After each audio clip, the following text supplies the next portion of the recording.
Buonasera, bentrovati al consueto appuntamento del martedì con il Sindaco Risponde. Ovviamente voi potete scusatemi, telefonare oppure mandare i messaggi per fare ovviamente tutte le richieste che volete al Vice Sindaco Andrea Micarici, che questa sera è venuto a trovarci per un impedimento del Sindaco. Buonasera Vice Sindaco. Buonasera. Buonasera. Do subito i numeri così poi vengo da lei, perché devo dire 2 o 3 cosette prima di iniziare.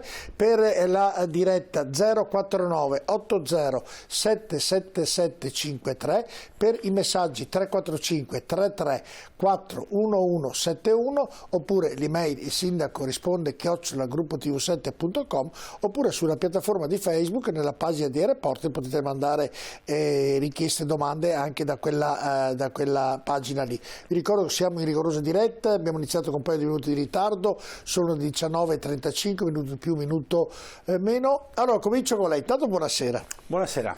Allora io mia moglie si è un po' arrabbiata a casa, no? Le spiego il perché. Perché ogni volta che vado a casa porto un fazzoletto e ogni fazzoletto, lei sa per quale motivo sto dicendo questo, ha molti nodi e ovviamente lei capisce che dai domani io cerco qualche fazzoletto di riuscire a snodarlo, però non mi è ancora riuscito nessuno.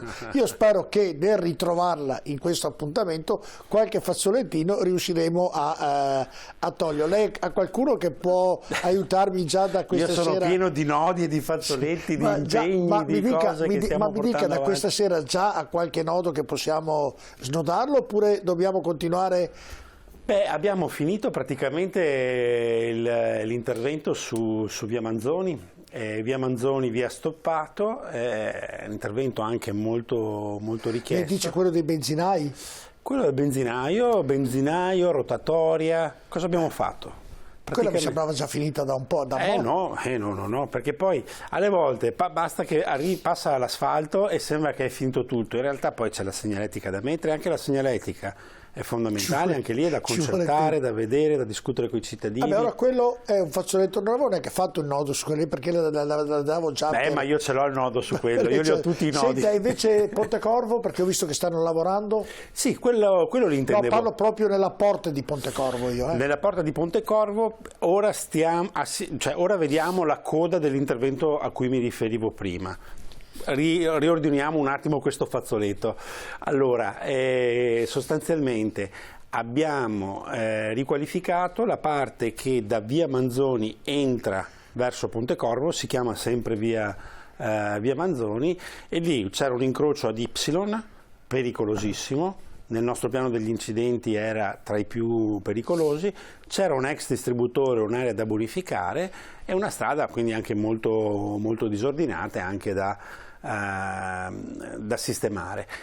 Abbiamo tolto l'ex distributore, abbiamo bonificato l'area, quindi un intervento anche dal punto di vista ambientale migliorativo, e abbiamo realizzato su quel lato lì una piazzola a parcheggio con delle aiuole di verde. Tra un po', ora non è la stagione, ma tra poco pianteremo anche. Quindi il fazzoletto ho capito che lo lasciamo così. No, solo per gli alberi, per il resto è tutto senta una cosa, funzionante. Prima perché mi dicevano che ci sono già molti messaggi, volevo chiederle, gliel'avevo già chiesto a lei, gliel'ho chiesto anche al sindaco, una maggiore attenzione nell'illuminare i passaggi pedonali, non ne sembra sarebbe il caso? Ne avevamo già parlato. Però anche io e lei.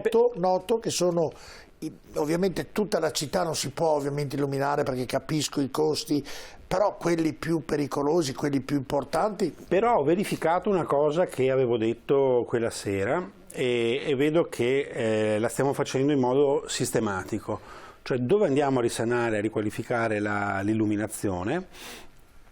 Adesso sta anche partendo un altro progetto, quindi altre zone saranno raggiunte dalla nuova illuminazione a LED, e organizziamo gli attraversamenti pedonali con il sistema che lei dice, ovvero la luce sugli attraversamenti pedonali è una luce più intensa, più forte, quindi anche da lontano si Ma secondo lei, le faccio una percepisce. domanda, Vice Sindaco, la luce sui passaggi pedonali, perché vivendo la città come la vive lei, magari secondo lei è meglio metterla dall'alto nei passaggi pedonali cioè invece che dall'alto di lato?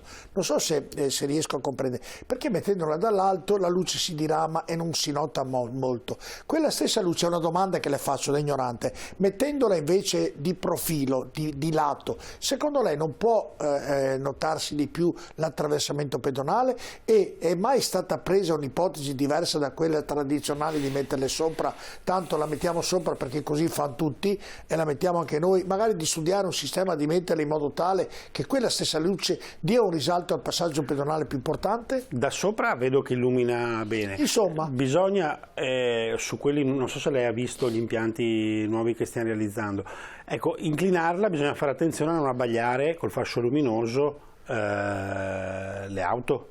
No, la facevo solo di fronte ai pedoni, non di ecco, lato, hai capito? Però insomma una buona illuminazione a LED Vabbè, era una domanda, mi è venuto, un'ottima resa.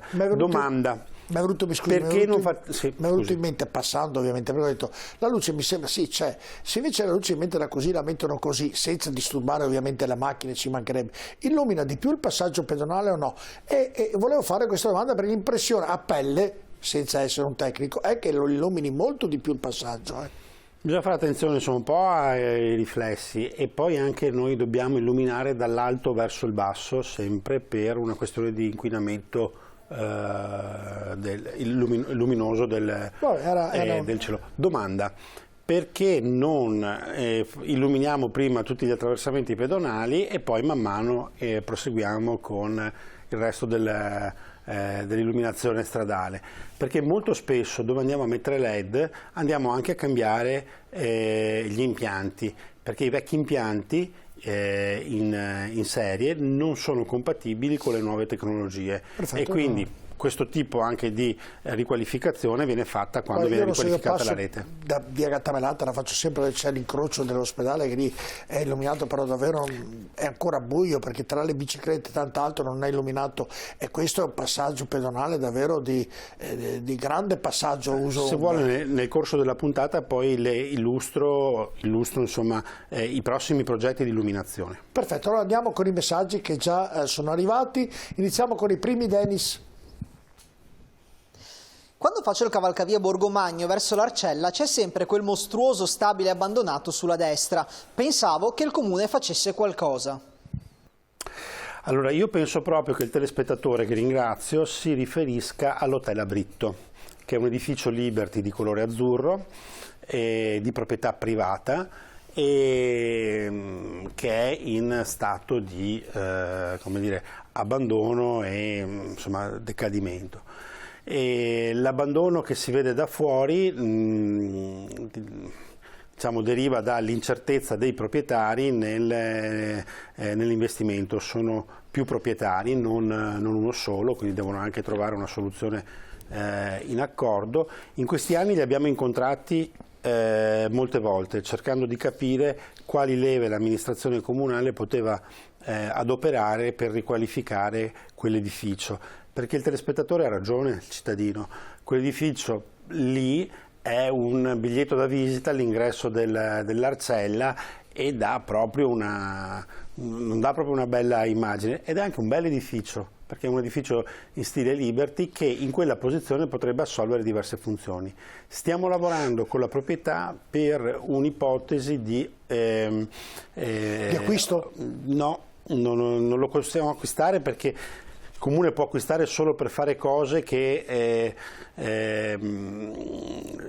riguardano i compiti di un'amministrazione comunale, cioè potremmo acquistarlo per fare degli uffici pubblici o cose di questo tipo. Oppure qualche camera per studente. Però non è una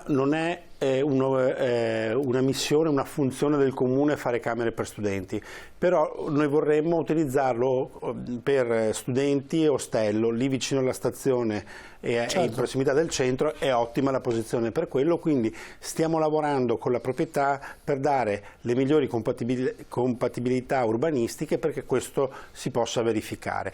È importante la sinergia tra l'amministrazione pubblica e il privato in questo senso, perché insieme, cercando di venirci incontro, possiamo poi mettere nelle condizioni di fare un investimento che poi ha anche una resa pubblica. Se mi risponde così a ogni messaggio, stiamo qui fino a domani mattina, vice sindaco. Ogni tanto ormai è una confidenza che mi permette anche di fare qualche battuta. No, risponda giustamente. La prendo, ma ha ragione. No, andiamo col secondo, Denis. Quando è prevista la realizzazione della rotonda tra via Piovese a Volta Barozzo e via Marconi a Ponte San Nicolò? Grazie.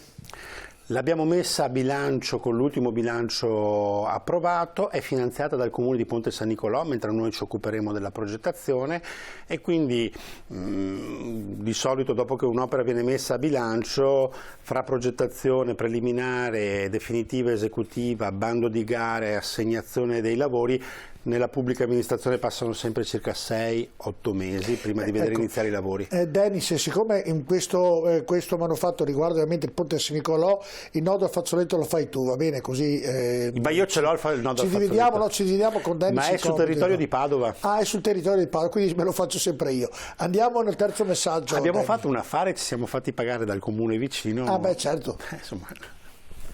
Suggerirei di implementare una pagina su Padovanet dove vengano rese pubbliche le tempistiche dei cantieri, in modo che i cittadini possano scegliere i percorsi stradali più agevoli. Quali sono le tempistiche dei lavori in via Plebiscito, zona Lidl? Questo sarebbe una bella cosa, anche perché di questi tempi proprio le tempistiche sono messe a dura prova, perché la crisi economica, il rincaro dei materiali e anche i tempi che si allungano nelle forniture mettono in difficoltà le ditte che lavorano per la pubblica amministrazione e quindi mettono in difficoltà la tempistica dei cantieri annunciati, quindi i nostri fazzoletti hanno nodi che restano lì molto più a lungo rispetto a quanto noi diciamo. No, quindi questo è un tema che vale per tutti. Via Plebiscito. No, le chiedo scusa sui fazzoletti, è una battuta perché cerchiamo anche un po' di strammatizzare. Sì, anch'io infatti ve ne vengo dietro. Capisco il problema delle difficoltà burocratiche che ci sono, quindi è che la gente ci chiede, vabbè, e quando lo fai? Certo, no, ma li citavo anch'io certo. Sdrammatizzando, come dire, un tema però che sta pesando in modo molto forte sul lavoro anche dei nostri uffici, che sono impegnati con le ditte a riformulare prezzi, a rivedere capitolati, e nella pubblica amministrazione quando fai un bando, un lavoro per 500.000 euro, 500.000 euro hai, e quando poi i tempi, li ho detti per esempio prima, passano 6 mesi da quando metti a bilancio una spesa a quando poi fai la gara e iniziano i lavori. In questa fase 6 mesi sono un tempo molto lungo e quindi i prezzi oscillano in un modo incontrollabile e a volte ti trovi in difficoltà a partire certo. con l'azienda che quindi ecco, la tempistica diciamo è viziata da questo, quindi ha ragione anche il cittadino. Un po' di chiarezza su questa cosa consentirebbe anche, come dire, un miglior rapporto tra l'amministrazione e il cittadino, e anche nel vedere le opere. In via del Plebiscito stiamo lavorando.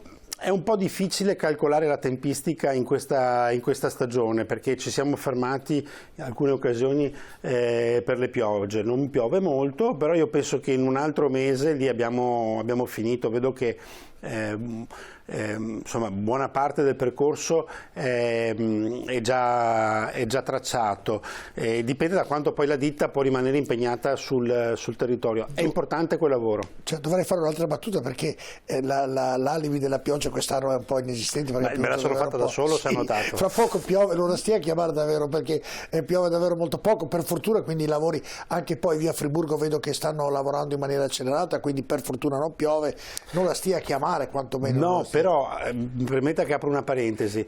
Ho il quarto messaggio, poi la apro, gliela faccio aprire. Leggiamo il quarto messaggio, Dennis, perché poi ce ne sono arrivati degli altri, quindi...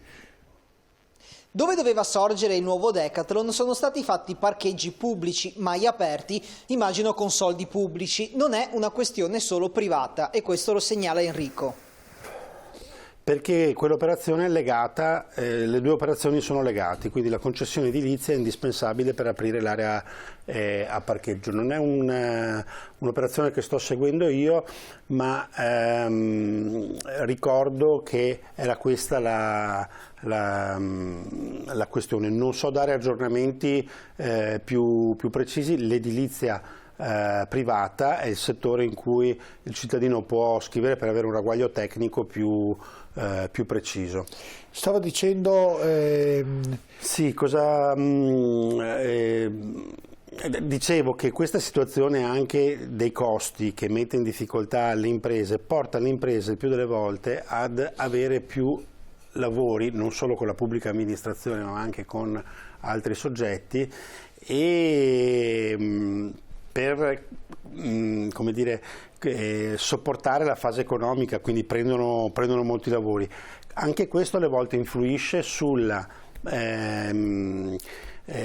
ritmo che l'impresa tiene in cantiere, e a volte vediamo che lavorano una settimana, poi siccome i materiali tardano ad arrivare si sposta da un'altra parte, continuano a lavorare su un altro cantiere, i materiali nel frattempo arrivano, finiscono il lavoro di là e tornano nel cantiere, quindi c'è un andamento a singhiozzo che è dovuto da questa anche situazione di difficoltà dove le aziende rispondono cercando di aumentare il loro raggio d'azione di lavori che si prendono. Ricordo ancora i numeri, siamo in diretta, sono le 19:50, vediamo per chiamare 049 80 77753, per i messaggi 345 334 1171, siamo rigorosamente in diretta.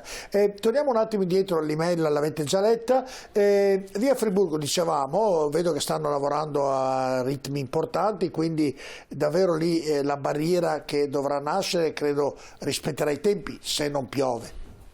Sì, lì dovremmo in primavera vedere già la parte, come dire, di collina che realizzeremo. Sarà una barriera naturale e quindi utilizzeremo un'infrastruttura tipo come dire, ecologico, che poi sarà anche un supporto per riorganizzare il verde in quello spazio, in quel luogo, con nuovi impianti, nuove piantumazioni, e poi sopra la montagnola, un po' come si vede anche in altre parti, sono la tipologia più moderna, insomma, di barriere, sopra anche l'elemento metallico. Certo, le piste ciclabili di via Gattamelata che punto sono? Oddio, un po' che non presidio quel cantiere, però passando, visto che insomma, i lavori proseguono, abbiamo finito un lato, quello lato mura, adesso stiamo organizzando anche l'altro lato.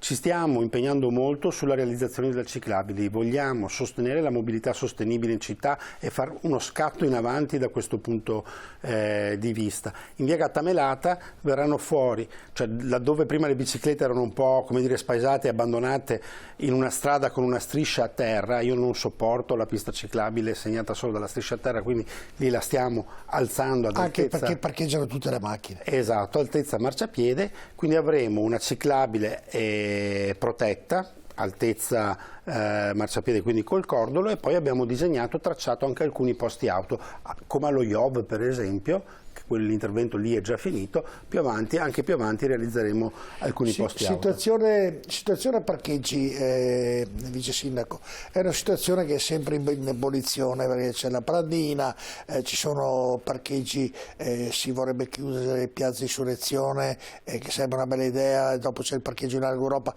Com'è la situazione parcheggi? Siamo rimasti ai ragionamenti che abbiamo fatto nelle puntate precedenti? C'è qualche idea nuova? C'è qualche iniziativa nuova in tal senso? Su Pradina abbiamo una riunione sempre questa settimana, quindi il sindaco ci aggiornerà su, come dire, le ipotesi che stava valutando. Io resto convinto, insomma, da amministratore di questa città, che quello spazio debba essere connotato con uno sviluppo del Parco delle Mura, questo è fondamentale, con la presenza di servizi. Il parcheggio è uno di questi. Il parcheggio lì è essenziale per un semplice motivo, perché se passa il tram in Corso Milano non c'è più posto per chi va nei negozi, nei ristoranti in Corso Milano, non c'è più parcheggio, credo sia la soluzione va dimensionato secondo anche gli utilizzi e il servizio del tram, che comunque avrà anche dei parcheggi scambiatori lungo la tratta, quindi per quello io ad ora sono per soluzioni, come dire, reversibili, perché la situazione di cui noi abbiamo bisogno oggi fra 5-10 anni potrebbe essere, come dire, diversa con le linee di tram a regime. Reversibili significa non fare interventi che poi restano, come dire, per esempio ogni tanto sentivo parlare di interrati o cose di questo tipo. Una cosa la voglio dire, penso che via Orsini vada come dire, inglobata nel parco, e che la città debba riprendere a utilizzare la circonvallazione, insomma, come la circonvallazione interna come asse dove passano le auto. Questa soluzione libererebbe anche tutta la zona di Porta Trento, Piazza Mazzini da un traffico di attraversamento che oggi appesantisce l'area del centro. Certo, ho la pubblicità, ricordo ancora i numeri per interagire con noi, per le telefonate 049 80 77753, per i messaggi 345 334 1171 e ci siamo anche sulla piattaforma di Facebook, nella pagina di iReporter, dove potete anche lì mandare fare le domande e le richieste al vice sindaco Andrea Michalizzi. Ma rimanete con noi, a tra pochissimo.